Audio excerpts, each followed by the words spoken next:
بسم اللہ الرحمن الرحیم۔ السلام علیکم۔ سوال: کیا معاشی طور پر مضبوط ہونا عورت کا حق نہیں ہے؟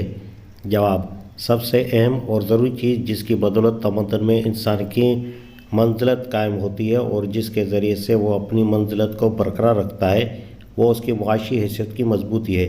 اسلام کے سوا تمام قوانین نے عورت کو معاشی حیثیت سے کمزور کیا ہے، اور یہی معاشی بے بسی معاشرت میں عورت کی غلامی کا سب سے بڑا سبب بنی ہے۔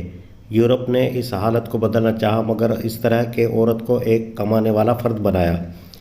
یہ ایک دوسری عظیم تر خرابی کا باعث بن گیا۔ اسلام بیچ کا راستہ اختیار کرتا ہے۔ وہ عورت کو وراثت کے نہایت وسیع حقوق دیتا ہے۔ دوسری بات یہ ہے کہ وراثت میں عورت کا حصہ مرد کے مقابلے میں نصف رکھا گیا ہے۔ اس کی وجہ یہ ہے کہ عورت کو نفقہ اور مہر کے حقوق حاصل ہیں جن سے مرد محروم ہے۔ عورت کا نفقہ صرف اس کے شوہر ہی پر واجب نہیں، بلکہ شوہر نہ ہونے کی صورت میں باپ، بھائی، بیٹے یا دوسرے اولیاء پر اس کی کفالت واجب ہو جاتی ہے۔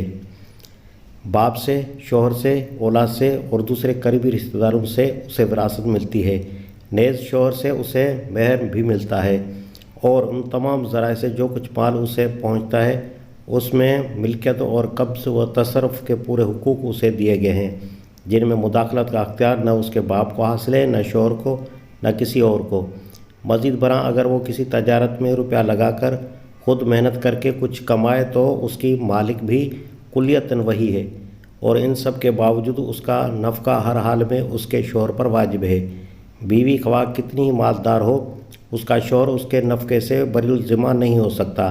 اس طرح اسلام میں عورت کی معاشی حیثیت اتنی مستحکم ہو گئی ہے کہ بسا اوقات وہ مرد سے زیادہ بہتر حالت میں ہوتی ہے۔ دوسری بات یہ ہے کہ وراثت میں عورت کا حصہ مرد کے مقابلے میں نصف رکھا گیا ہے۔